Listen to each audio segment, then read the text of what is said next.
Hey, folks, my guest today is Bram Medina. He's the CEO at Hireport, a platform that brings back speed, scale, and simplicity to external recruitment. He's an industrial engineer, former VC and private equity investor, and serial startup founder, now living in Amsterdam with his wife, Tanya, and 2-year-old Marcus. All right, Bram, you ready to take us to the top? Absolutely, Nathan.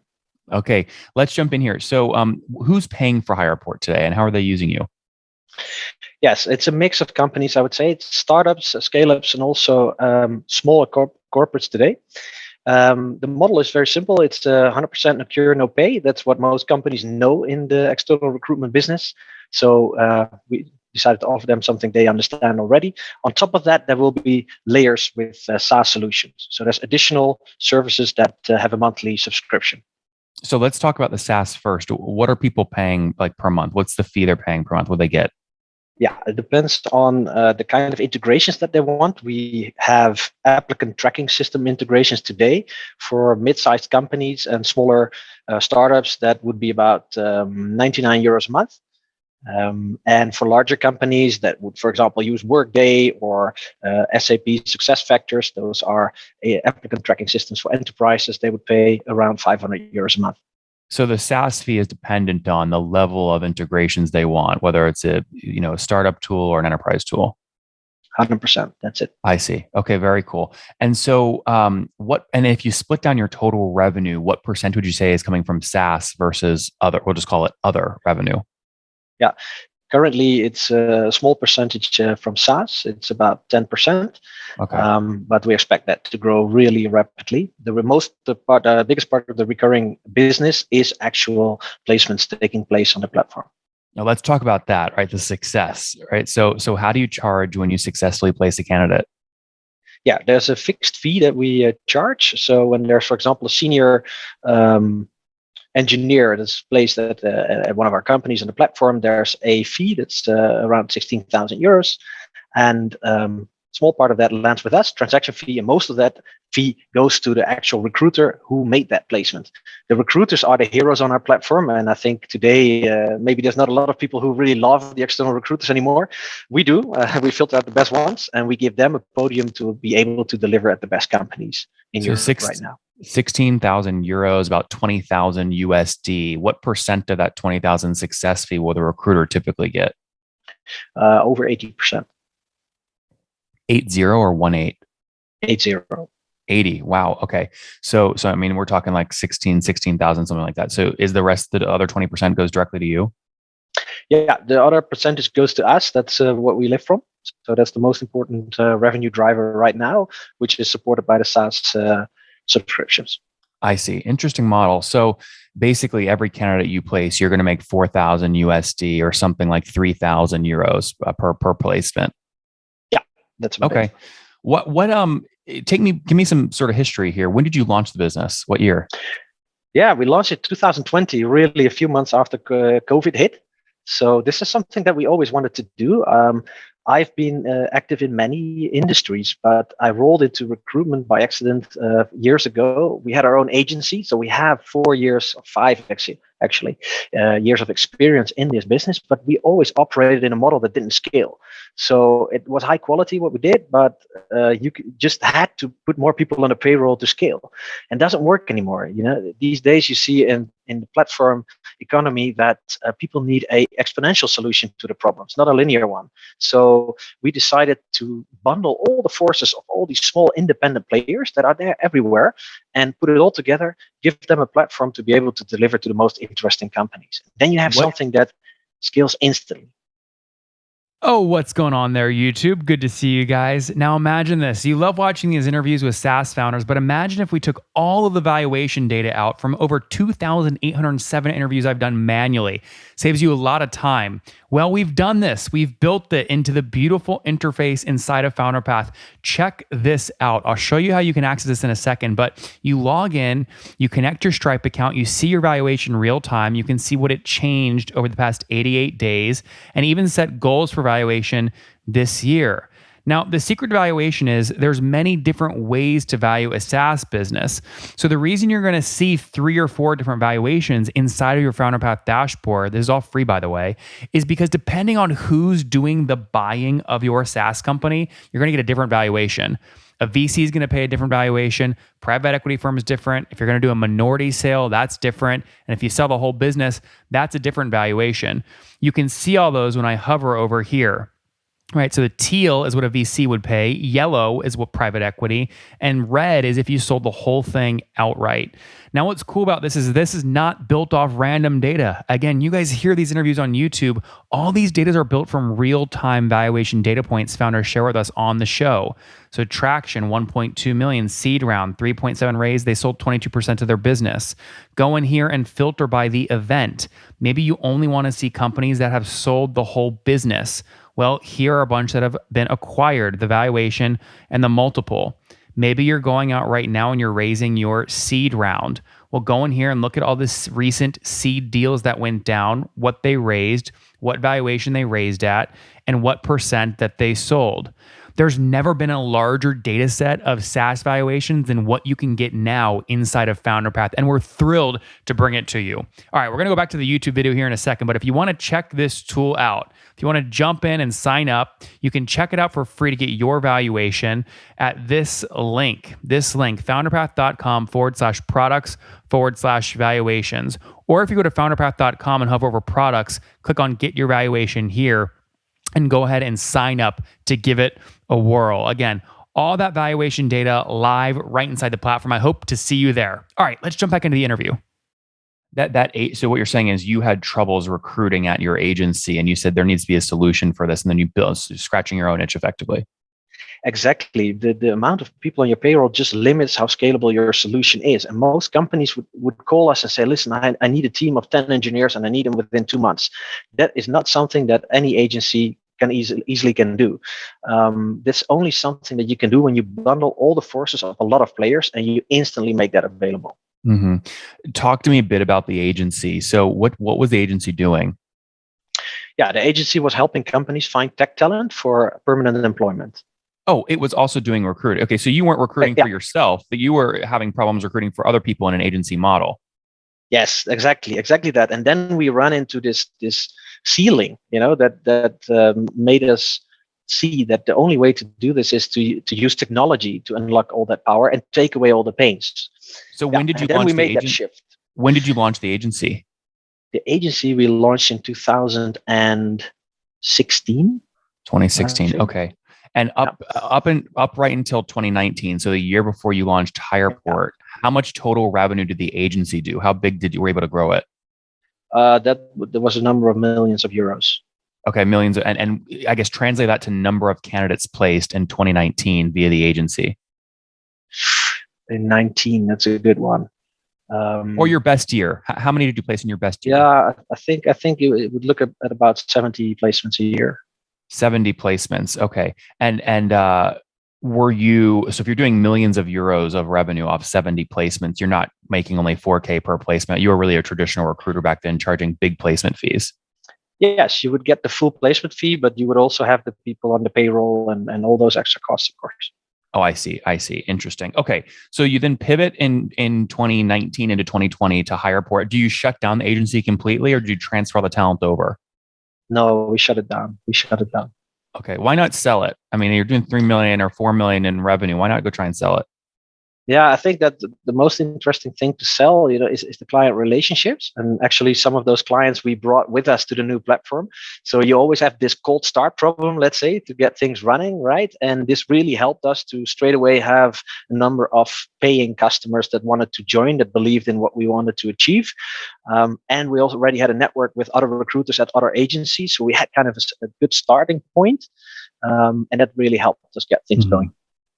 And then I guess help me understand traction today at HirePort. So last month, how many candidates did you place? I think, what is more interesting right now is to look at the annual recurring revenue on the level that we're at. It's a number of placements every month. I think we're now at about, let's say, 600,000 euros annual recurring revenue that we're achieving. And how are you calculating that? Are you taking last month's revenue times 12?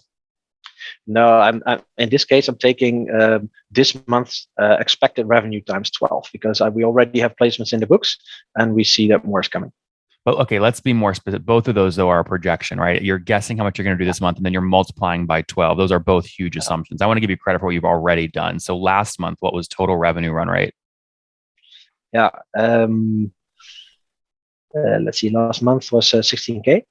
Okay, 1.6. So, and is that coming from 4 placements where you earned 4K per placement, or is that really like 3 placements where it's 4K, so 12K there, and then the other 4K of revenue is coming from SaaS fees?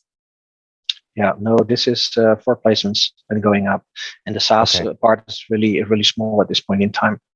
Okay, got it. So you don't have any. Sorry, I mean, how many customers, I guess, do you have paying an actual like a SaaS fee? One or two, or still you're still pre-launch on that?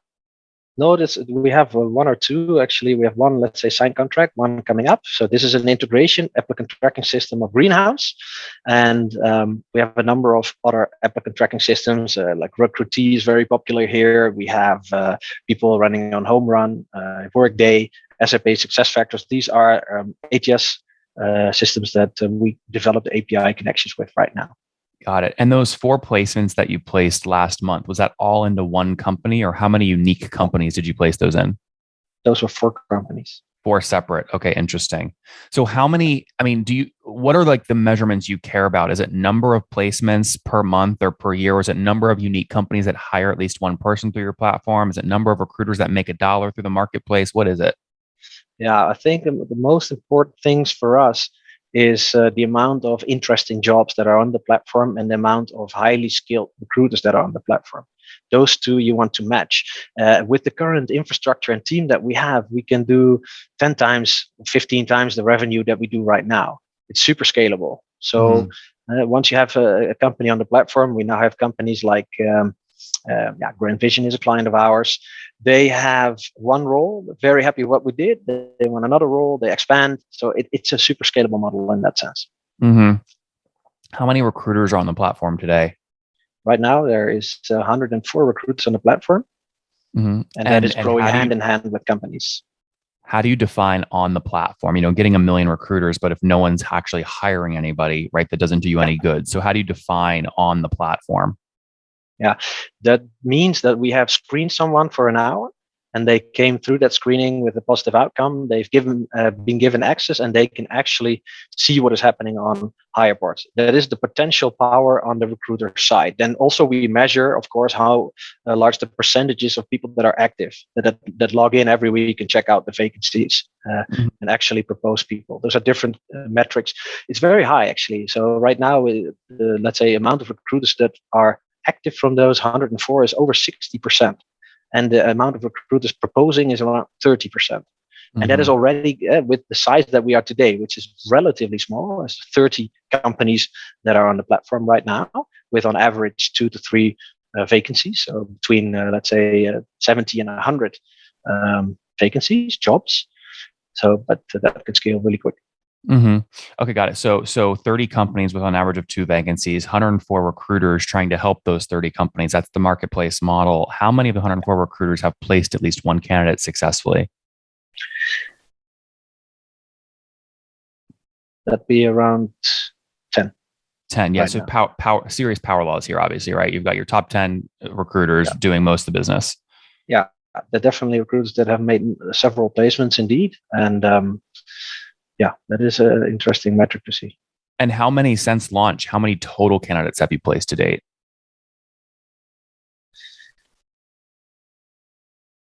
I think it would be close to 20. 20. I mean, that's the money metric, right? That's the ultimate success thing. You want that number to get up into the hundreds and thousands and millions eventually, hopefully. Absolutely. But that's going up really quickly. So if you look at our growth right now, it's between 30-50% quarter on quarter. If you keep doing this, those numbers per month will go up massively.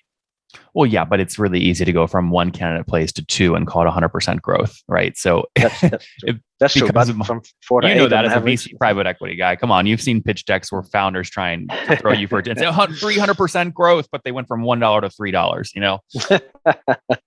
Yeah.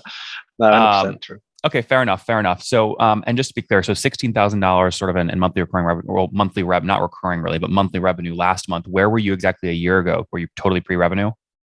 Pre-revenue. Okay, got it. So you spent 2020 and then almost all of 2021 really building. 100%. We're building, and also on the supply side, making sure you have the right recruiters on the platform, make sure you activate them on the company side as well. That's where most of the work is. And then once you have the trust, once the engine has started, which I think is fair to say, we solved this cold start problem for the Netherlands. That's the stepping stone for Europe, and then that's the stepping stone for the US. That's where we are right now. So the focus for 2022 is really expand the business in the Netherlands, more placements, more learnings, stronger supply side, stronger demand side, interesting companies. And then 2023, we will go abroad to Europe. I'm also preparing a funding round in the next months to make that possible. Are you bootstrapped to date? No, we have investors. So we did a lot of the investments ourselves up to the moment the platform was actually ready. Then we brought on a number of investors, informals, and also a venture capital fund. We raised $500,000. In what year? September last year. $500,000 September last year. And then how much did you guys put in personally, I guess pre-launch when you jumped in? Yeah, that's a bit hard to say. I mean, not necessarily purely cash, but we had very low income, all kinds of stuff like that. So we had all the clients that we brought in from the previous company, which we funded. So in terms of value, substantial value. But how much cash? I mean, like literally, I always like to know. Do you drain your savings to launch the startup, or are you playing it safe and keeping a cushion? No, I'm all in. But that also has to do with let's say the funding of everything up to the moment we launched Hireport. That came from our pockets actually. Yeah. But Hireport was a new venture that we then started. So. And who is we? Did you have how many co-founders? 3. So there's Alexander, there's Remco, and myself. And now there's 6 of us in total. And did you guys split the 3 co-founders split equity evenly at the start or no? We did. Okay, so 33% each, which is nice and diplomatic. And then it sounds like you're at 6 full time today. When you did that $500,000 pre-seed round back in 2020, most pre-seeds you're seeing sort of maybe a 5 cap, something like that. Were you sort of selling 10 to 20% of the business in that range? Yeah, we were aiming for about that, but let's say closer to 20%. Okay, got it. So you sold about 20%, so that you're talking like maybe a 2.5 post-money valuation, right? That's about right. Okay. And what are you targeting now in this current round? We are going to raise 2 million euros. Okay. And do you know what you're targeting in terms of valuation? Like you don't want to sell more than X%? No. There's so many factors that are important to us. I think the most important factor is to get VCs on board that open doors, that have a portfolio of companies that we can plug the solution in. I think all those factors are much more important than only the valuation. Of course, we're looking at a healthy model, right, to still have the ability to steer the company together with the lead investor and the current lead investor. But no, we're looking at the ranges. It's something that we need to discover. Yep. Very cool. All right. Let's wrap up here, Bram, with the famous 5. Number 1, last book that you read. Yeah. Last book that I read, that is my favorite book. I keep rereading it. It's Nelson Mandela in his own words. Number 2, is there a CEO you're following or studying? I like Elon Musk. Very complicated person, very inspiring person, but I love the way he approaches old problems and new problems and solves it in a completely new way. Number 3, what's your favorite online tool for building Hireport? Salesforce. Love it. Yep. Number 4, how many hours of sleep do you get every night? I try to get 8, but my little boy has different plans sometimes. So between 7 and 8. All right. So what, married, 1 kid? Yes, married, 1 kid, and it's the perfect team for now. That's awesome. And how old are you, Bram? I am 40 years old. Last month I turned 40. 40 years old. Congrats. And last question, Thanks. Something you wish you knew back when you were 20 years old? To wish myself? Yep. Good question. I wish to keep on taking a lot of risk. High risk, high reward. I think that's one of the most important lessons. Guys, HirePort.io started off as an agency in 2016, grew to about $3 million in revenue before going, you know what, we need to build software for this. Shut down the $3 million agency, launched HirePort.io. 3 co-founders, 33% each. They're now scaling 6 people. They placed 4 candidates last month. They make on average $20K per placed candidate, but they're building a marketplace. Recruiters on their platform actually take about $16,000 of that $20K fee, and HirePort only keeps about $4K. So they're allowing over 104 recruiters to build livelihoods on the platform and the marketplace, serving 30 customers they have onboarded with about 2 job openings each. So marketplace is healthy. They're scaling. 500K raised on their pre-seed round at 2.5 posts, looking to raise 2 million today. We'll see where Bram takes it next. Bram, thanks for taking us to the top. Thank you so much, Nathan. One more thing before you go. We have a brand new show every Thursday at 1 p.m. Central. It's called Shark Tank for SaaS. We call it Deal or Bust. One founder comes on, 3 hungry buyers, they try and do a deal live, and the founder shares back-end dashboards, their expenses, their revenue, ARPU, CAC, LTV, you name it, they share it. And the buyers try and make a deal live. It is fun to watch every Thursday, 1 p.m. Central. Additionally, remember, these recorded founder interviews go live. We release them here on YouTube every day at 2 p.m. Central. To make sure you don't miss any of that, make sure you click the subscribe button below here on YouTube, the big red button, and then click the little bell notification to make sure you get notifications when we do go live. I wouldn't want you to miss breaking news in the SaaS world, whether it's an acquisition, a big fundraise, a big sale, a big profitability statement, or something else. I don't want you to miss it. Additionally, if you want to take this conversation deeper and further, we have by far the largest private Slack community for B2B SaaS founders. You want to get in there. We've probably talked about your tool if you're running a company, or your firm if you're investing. You can go in there and quickly search and see what people are saying. Sign up for that at nathanlatka.com/Slack. In the meantime, I'm hanging out with you here on YouTube. I'll be in the comments for the next 30 minutes. Feel free to let me know what you thought about this episode. And if you enjoyed it, click the thumbs up. We get a lot of haters that are mad at how aggressive I am on these shows, but I do it so that we can all learn. We have to counter those people. We got to push them away. Click the thumbs up below to counter them, and know that I appreciate your guys' support. All right, I'll be in the comments. See ya.